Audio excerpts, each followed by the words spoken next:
যত ইচ্ছে মেনে নিন, কিন্তু একবার স্যারের নামটা তো বলুন। কি বললি?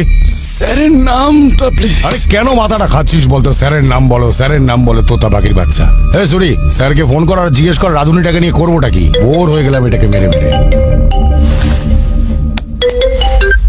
Hello sir. আমি কথা বলবো। চুপ স্যার, এও হতে পারে না স্যার। আরে অন্ধ এই সে, একটুতে হবে না। ওকে মা রাম ধোলাই দে আরো, তবে গিয়ে মুখ খুলবে ও। আরো যদি মারি মরে যাবে ও। তাহলে মেরে ফেল। কি? ঠিক শুনেছিস তুই, মেরে ফেল।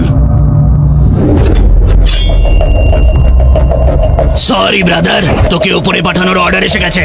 আমায় মেরে ফেলবে? সত্যি? আমি কি করেছি?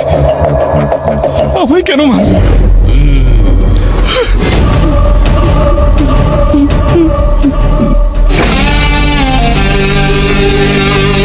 তোর সাথে কোনো শত্রুতা নেই ভাই, পাপি পেটের জন্য এসব করি। তুই সবজি কেটে কামাস আর আমি গলা কেটে, ব্যাস এইটুকুই তো তফাৎ। এই কোনো শেষ ইচ্ছে থাকলে বলে ফেল, বল। লজ্জা পাস না? বলে দে, তোর জন্য মাংস নিয়ে আসবো নাকি সঙ্গে দুটো পেগ? আমাকে মারার আগে যে মারার অর্ডার দিল তার নামটা তো বলুন স্যার। দেখ, এটা আমাদের ধান্দার নিয়মের বাইরে। এই সরি, গল্পটা শেষ কর ভাই। না দাদা, আমি আজ পর্যন্ত কোনো ব্রাহ্মণকে মারিনি। বেড়াল আর ব্রাহ্মণ এদের কখনোই মারতে নেই, মারলে নরকে জায়গা হয়, আমার ঠাকুমা বলতো। নে এই কাজটা তুই কর। ভাই আজকে আমার লাইফে ফার্স্ট মার্ডার, আর আমাকে অল দ্য বেস্ট বলো। Happy murder day to you, happy murder day to you. এই সবাই মিলে গা।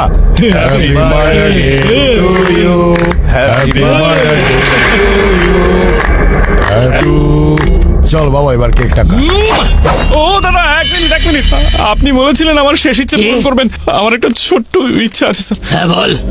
গলায় রুদ্রাক্ষ পড়ে আছি তো, এটা পুড়িয়ে মারলে মহা পাপ হবে। আর ওটা খুলে মারলে ডাইরেক্ট স্বর্গে, আমি গ্যারান্টি দিচ্ছি। এই ওটা খুলে ফেলে দে।